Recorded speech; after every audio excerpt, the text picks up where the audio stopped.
Hurts, you can't throw the interception that he threw, marching down 10, in a position to cut the gap and put the Giants on their heels. You can't throw the interception that he threw with about 11 minutes left. You can't do it. You just can't do it. That's a disastrous mistake on a part of Jalen Hurts. We see the numbers right there. Jalen Hurts, 24-33, 283 yards, touchdown pass, and interception, just 13 rushing yards with Jaxson Dart, 17 of 25 for 195 yards. He also threw a nice touchdown catch, not a nice touchdown pass. Not only did he do that, he scampered for a touchdown run, and he ended up rushing for 58 yards on the evening. He's the second leading rusher on the team right now with 167 yards. Number one on the team is this cat, Cam Scatterboo, who is, he's tough and he's rugged. He loves contact, and the more the game wanes, the more he pushes the envelope, the more he presses you. He comes right at you. 98 yards on 19 carries, averaging over 4 yards a carry on the season thus far. He's showing his impact coming out of Arizona State. He's the right guy, the right makeup, the right mentality for the New York Giants, and you just can't say enough about him. And if you're the New York Giants, and if you're Brian Dable, these two are godsends. These two are godsends because they go out there, they give it all they have. They're not afraid. They've got swag to them, not just game, but swag, and they ingratiate themselves with that New York faithful, which is very, very important right now. If you're the Philadelphia Eagles, it's a different mindset. Right now, the Giants have a better story to tell than the Eagles, and the Eagles are 2 games better than the Giants in their own division. Right now, they're 4-2 on the season. The Giants are 2-4. The difference is the Eagles have lost 2 straight. The Giants shouldn't have lost last week to the New Orleans Saints, courtesy of 5 turnovers, but they beat the Chargers the week before that in Jaxson Dart's first NFL start. And so now as you look at all of this on the come up right now, the New York Giants are a team to be reckoned with. If Jaxson Dart continues to look the way that he looks, and most importantly, inspire the way that he inspires, I would caution them to be careful, because when he went down and had to be taken into the tent, Brian Dable nearly had a heart attack running up in there. That's why the NFL is investigating their concussion protocol as we speak, because they think that the coach may have played the role in influencing Jaxson Dart getting back out on that field when he may not have needed to, because he may have suffered a concussion. Giant fans at this particular moment don't care, and why should they? You're the Eagles, however, you should care a lot. They just look completely discombobulated. The Eagles are looking so unimpressive, it's scary. First 4 games of the season when they were 4-0, they were throwing the football 25 times a game. Over the last 2 games, courtesy of A.J. Brown and Dante Smith, wide receivers for the Philadelphia Eagles, complaining quietly, indirectly, about the play calling, about the lack of activity coming their way. They've thrown the ball 35 times over the last 2 games, compared to the 25 over the first 4 games. They were rushing the ball at 32.8 times per game in the first 4 games. That has dropped to 15.5 attempts a game. How do you run the ball 15 times a game with Saquon Barkley in your backfield? How do you justify that? Makes absolutely no sense whatsoever. Points per game have dipped from 27 to 17 over that span. And of course, they went from 4-0 to 0-2 over the last 2 weeks. They passed the football 71 times and only rushed it 31 times over the last 2 games, both losses. And did I mention that they've been 3-20? That's 15% on third downs over the last 2 games. 149 last night. It's bad in Philadelphia.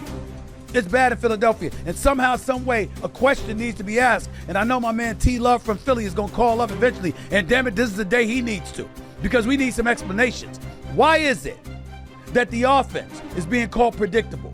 Why is it that the offense for the Philadelphia Eagles is being called boring? Boring and predictable. Is it that you got a new offensive coordinator for the first, calling plays for the first time? Because Kellen Moore is gone as last year's offensive coordinator because he took the head coaching job in New Orleans? And if things are so predictable, and all but 2 plays were out of the shotgun, all right?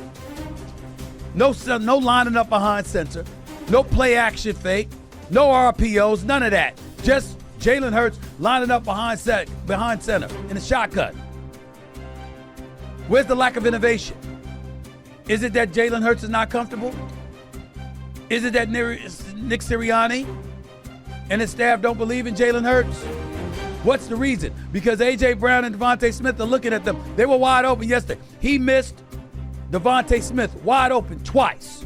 He missed with that interception that he threw. A.J. Brown was 10 yards behind, wide open in the end zone. Wide open. Wide open. And he didn't get the ball. So Philadelphia definitely has some problems. And we all know that. And they have a lot of explaining to do. And they tried last night as to what the hell is going on. Let's hear from some of them. Play that sound, guys. Take ownership for it. You know, a lot of autonomy, a lot of opportunity there with the ball in my hands. And given those situations, I have to be wiser and more detailed with it. So always looking inward first, looking inward on the things that I can control. And, I see a lot of opportunity in this. Wasn't good enough on our end. Hell no, it wasn't. Hell no, it wasn't. It's real easy to blame Jalen Hurts, and sometimes it doesn't appear like he deserves it. Last night he did. Last night that game is definitely on him. Now, to keep in mind, you got the Eagles. They lost cornerback Quinyon Mitchell to a hamstring injury in the first half, so their defense was compromised to some degree. We all know that. We know their offensive line, they've had some issues. They're better at pass blocking than run blocking, which would explain why Saquon Barkley isn't getting the football nearly as much as he should, but it doesn't appear to be an excuse at all. It's quite shocking at how bad the Philadelphia Eagles look. Remember, Pro Bowl defensive tackle Jalen Carter, he didn't play because of a heel injury. 3-time Pro Bowl guard Landon Dickerson did not play either because of an ankle injury. So we got to take those things into consideration. But in the end, there's still no excuse for a Super Bowl champion to look the way that the Philadelphia Eagles looked last night. They just didn't look good at all, okay? And I'm looking at it from that standpoint, but the one thing that I can't escape, and I got to look at this. And I had to share this with y'all because I'm looking at the New York Giants from this standpoint. You know who's got to be miserable? Even more miserable than the Philadelphia Eagles or the city of Philadelphia? It's got to be a New York Jets fan because of the state of the New York Jets. What an abomination. What an abomination and how bad they've been. And I bring that up because one of the things that I took the liberty of doing was I said, you know what? The Giants drafted Jaxson Dart with the 25th pick in the draft. The Jets were in need of a quarterback and took an offensive lineman. Now I understand how important your offensive line is, but they desperately needed a quarterback, and their answer was Justin Fields. And they tried to sell everybody on Justin Fields. And you've got talent on the New York Jets. They've got to be miserable. Aaron Glenn is their 6th head coach. And Darren Muji is their 6th general manager since the team last reached the playoffs in 2010. You think the Giants are bad. The New York Jets haven't won a division title since 2002. They haven't won the AFC East since 2002. And they're the only team with multiple top 5 drafted quarterbacks since 2018, and neither is still with the team. Sam Darnold, you know what he's doing in Seattle last night. We know what he did last year in Minnesota. But we also know about that 13-25 record he has as a starter with the New York Jets. Zach Wilson, the 2nd overall pick in 2021, spent 3 disastrous years with the Jets, 12-21 as a starter. He's now a backup in Miami. I'm just looking at this right now, and I'm saying Jaxson Dart ends up with the New York Giants instead of the New York Jets.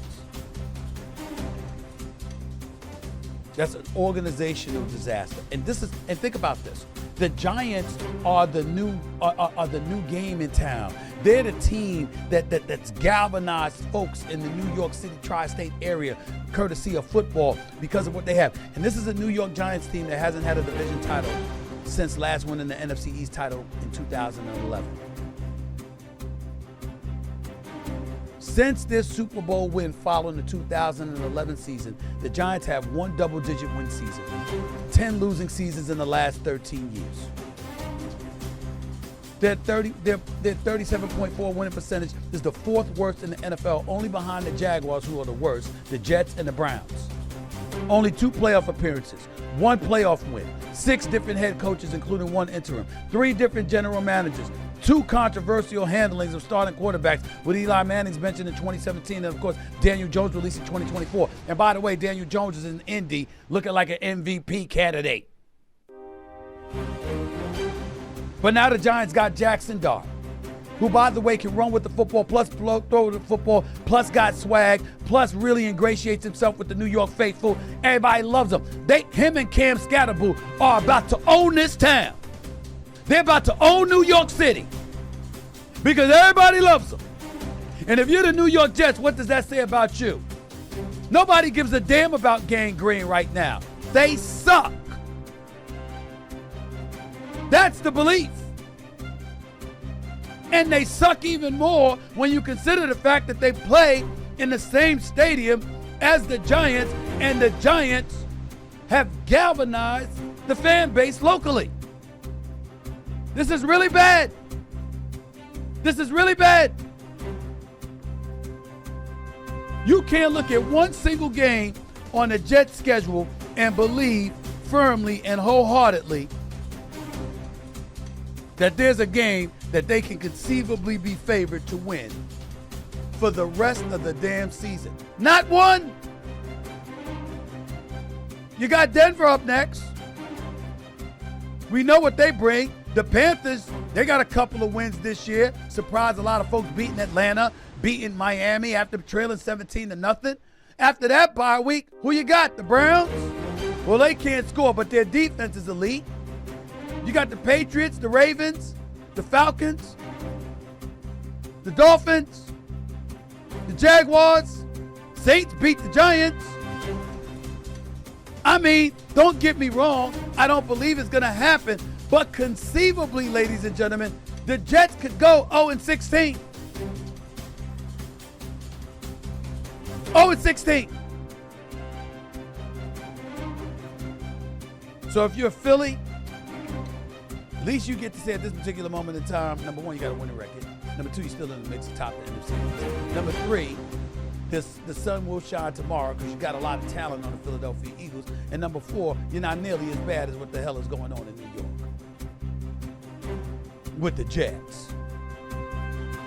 You're the Giants. You playing with house money at this point. You got a quarterback who's going to be a star. I'm telling y'all right now. I'm telling y'all right now, he's got star written on him. If the brother can play and he continues to play well, New York will cling to him like you haven't seen since the days of Joe Namath. I'm talking about as a quarterback. Okay? Phil Simms could throw the ball. He didn't get this kind of love. Jeff Hostetler could throw the ball. He didn't get this kind of love. Eli Manning won 2 Super Bowls for you. He didn't get this kind of love. Because this kid's game with his personality is made for New York. And so is Cam Scatterboo's. And they're both rookies together, and they're best friends on the team.